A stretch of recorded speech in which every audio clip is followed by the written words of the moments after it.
Устаз мен айылга барганда жеңелерим, чоң апаларым, эжелерим, кыздары колу менен колун сунуп учураша беришет дейт. Яни намахрамдар менен учурашса болобу деген суроо экен кыскасы. Махрамы болсо өзүнүн шариятта махрам дегени аларга нике жүрбөй турган туугандар. Алар менен колун саламдашып учурашса болот, шарият уруксат берет. Намахрам деген нике жүрө турган инсандар. Алар балагат жашына жеткен болсо, аны учурашпаш керек.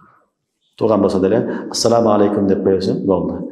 Ахвалын сурайсың, башка кыласың. Намахрам менен аял менен учурашып, калмашып, мусафага кылып учурашкан болбойт.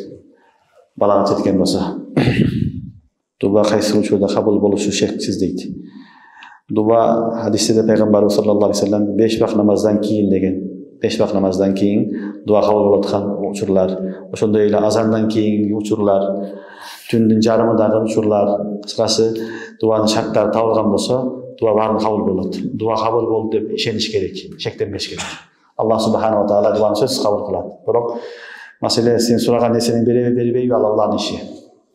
Кээде ошону берет, кээде сураганынан жакшырагын берет, кээде ахиретке калтырып коет, кээде бир кырсык балени сактайт. Ошо дуа кылуу, ошон үчүн дуа кабыл болот, шектенбеш керек. 5 вакыт намаздан кийин, азандан кийин, түнкү тахажжуд намаздардан кийинки дуаларда кылынган дуалар сөзсүз кабыл болот.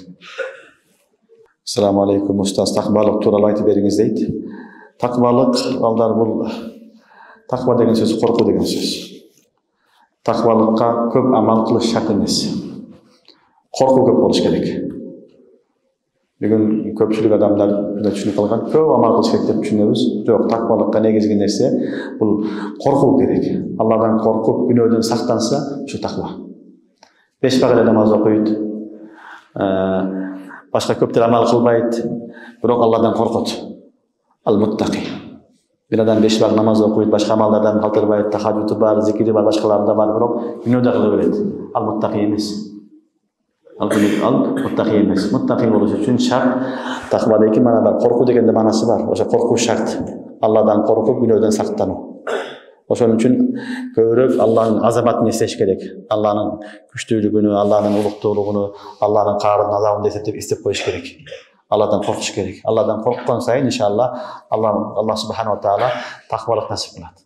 Анан такбалыкка алып келеткан амалдар ошол 5 вакыт намаз, зикир, тилаватул Кур'ан, истигфар, тауба, булар такбалыкка алып келет. Такба болгонго себеп болуп аткан нерселер. А негизги такба бул жүрөктө болуп аткан нерсе. Ат-таква хахуна деген Расулуллах саллаллаху алейхи вассалам, Алладан коркуу. Алла таала баарыбызга такба насип кылсын. Өрттөнүп кеткен адамдын денесин кандай жол менен гусул алабыз? Суу менен жууганга денеси жарабайт экен дейт.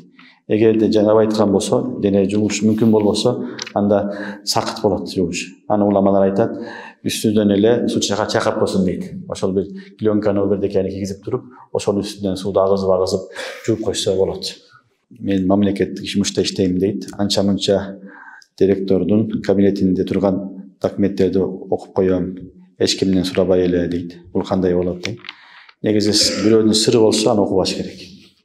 Бирөөнүн сырын ачканда болбойт, окуганда болбойт, башка да болбойт. Жалпы ошол ишке тиешелүү, бүт баардыгына тиешелүү болсо анда эч нерсе болмой эмес. Эгер өзүгө таандык, жеке чыгага таандык болсо ага тийбеш керек, окубаш керек. Шек менен ооруп калган адам андан кандай жол менен арылса болот дейт. Бул шектенүү жаман оору, васваса деп айтылат. Бул васваса баардык нерседе бар, намазда да болот, тааратта да болот, бир нерседе болот.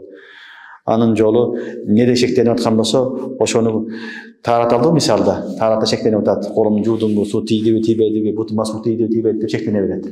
Бир жолу жакшылап жуугандан кийин болду, таза болду, мен тааратым бар деш керек болду. Шайтан тийбей калды, суу жетпей калды десе, ауз биллахи минаш шайтанир ражим. Сол жагына ауз биллахи минаш шайтанир ражим болду. Ал шекке маани бербеш керек. Анан башка нерсе менен алек болуш керек, аны кайра ойлобош керек. Башка нерсе менен алек болуш керек. Иншалла, ауз биллахи минаш шайтанир ражим деген дуанын берекети менен Аллах субханаху ва таала ал шектен өзү куткарат, чыгарат. Ибн Сирин рахматуллахи алейхин түш тууралуу китебин кайдан алсак болот дейт. Сатылат. Табир руя деген китеп сатылат. Алсаңар болот. Хажга барганга, умра баргандарга айтсаңар, ошол жактарды сатылат, алып келип берет. Азыркы учурда онлайн товар алган өткөн курстар көбөйдү дейт. Сүрөттү көрүп буйрутма бересиң. Кээде буйрутма берген товар сүрөттө көргөндөй чыкпай калат. Сүрөттө кооздоп тартып сатуу адамдарды алдоого кирип калбайбы дейт. Эгерде чын эле өзгөртүп берген болсо, анда алдоого кирет. Анан чын эле товар ошондой чырайлуу кылып тартып берген болсо, тарткан болсо, ал алдаганы келбейт. Бул эми товардын өзүнө жакшы товарды коюп туруп башка нерсени жиберип койгон болсо, ал алдоого кирет. Ошол эле товарды жөнөткөн болсо, сага башкача көрүнгөн болсо, ал эчтеке эмес, аны менен соода боло берет.